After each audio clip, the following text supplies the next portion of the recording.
नमस्कार। अक्सर हम सब ने ऐसे विज्ञापन देखे होंगे कि बस आधार कार्ड से मिनटों में लोन मिल जाएगा। और हम सोचते भी हैं कि भाई ये इतना आसान कैसे हो सकता है। तो आज हम इसी के पीछे की पूरी कहानी को समझने वाले हैं।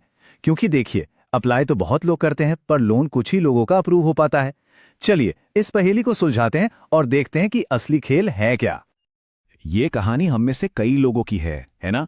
कुछ ही क्लिक्स में लोन पाने का एक्साइटमेंट और फिर सीधा रिजेक्शन का मैसेज। बड़ी निराशा होती है।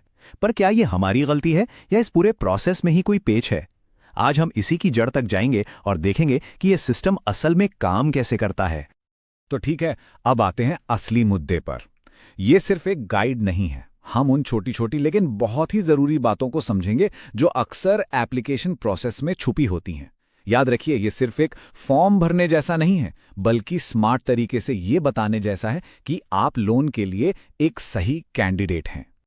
एक चौंकाने वाला सच बताऊं, लगभग 90% एप्लीकेशन सिर्फ छोटी छोटी गलतियों की वजह से रिजेक्ट हो जाती हैं। सोचिए, मतलब अप्रूवल और रिजेक्शन के बीच का फासला अक्सर कुछ जरूरी डिटेल्स को सही तरीके से भरने में ही छिपा होता है।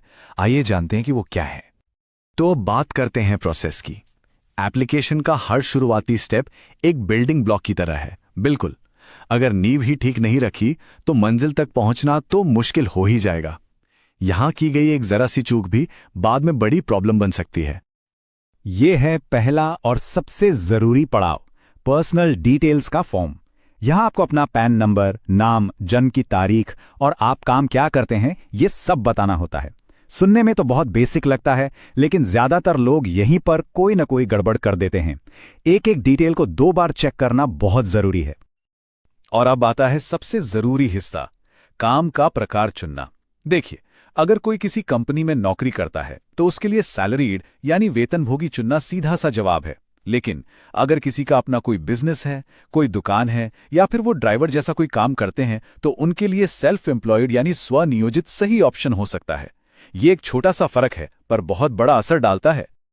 चलिए अब देखते हैं कि सही जानकारी भरने का जादू कैसे चलता है। जैसे ही आप अपनी शुरुआती डिटेल सबमिट करते हैं, सिस्टम बैकग्राउंड में काम करना शुरू कर देता है ताकि आपके लिए एक लोन ऑफर तैयार किया जा सके।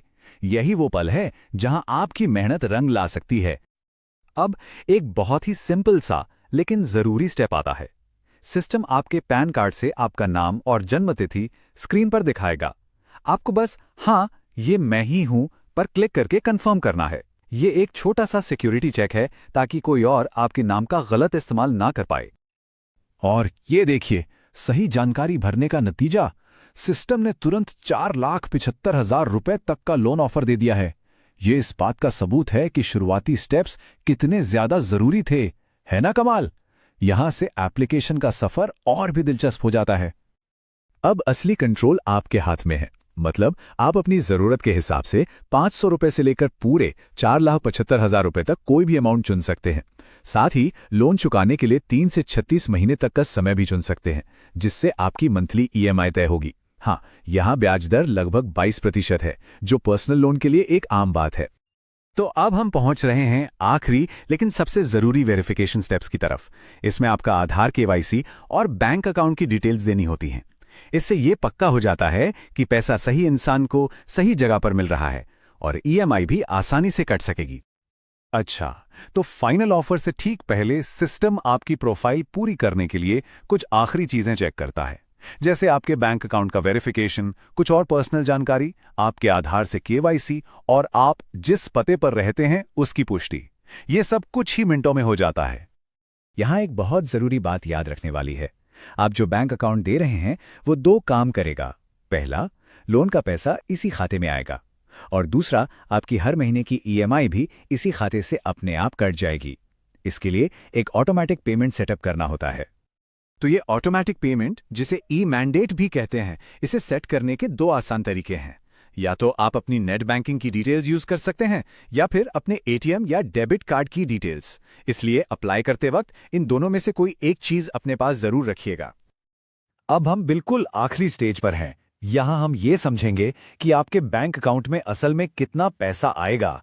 ये जानना बहुत जरूरी है कि जो लोन अमाउंट अप्रूव हुआ है और जो आपके खाते में आएगा उसमें थोड़ा फर्क क्यों होता है। इस फर्क को और अच्छे से समझने के लिए चलिए एक छोटा सा एग्जाम्पल लेते हैं।